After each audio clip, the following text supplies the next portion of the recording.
Hello viewers, welcome to my channel Ultimate Info Hub. If you want to apply for monetization, open YouTube Studio and then click Monetization tab. Then see the requirement of YouTube. If your subscribers are more than 1000 and watch hours are more than 4000, click Apply Now. And then in the first step, click Start. Here you can read terms and conditions of YouTube's. You should read these terms and conditions in detail. After that, scroll down and submit. The first step will complete within 20 seconds.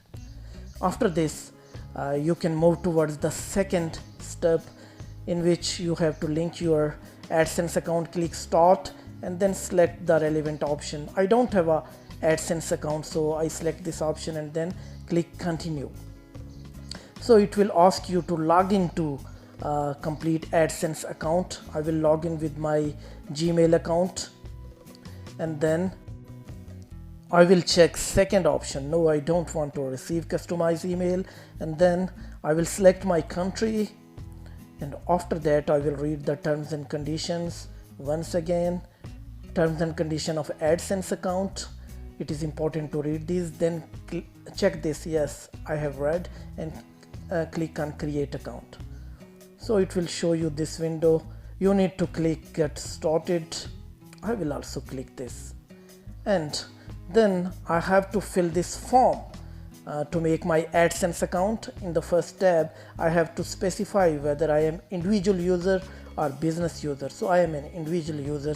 I will keep this unchanged, and then in second tab there is my name, and below my name I will write my street address, and after writing my street address I will write my postal code. If you don't know your postal code, you can search from Google, and after that I will fill my phone number and then click submit. So it is very easy. You just need to give your personal information, then click redirect. It will redirect you to your YouTube Studio, and you can see second step has started. It is pending now. It will take some time, maybe 5-6 hours, and sometime even 10 hours to create this Adsense account and link it with YouTube. After this step, third step will automatically start. You don't have to do anything. YouTube will review your account and notify you mostly within 48 hours. You can see my channel is successfully monetized in 48 hours. Thank you so much.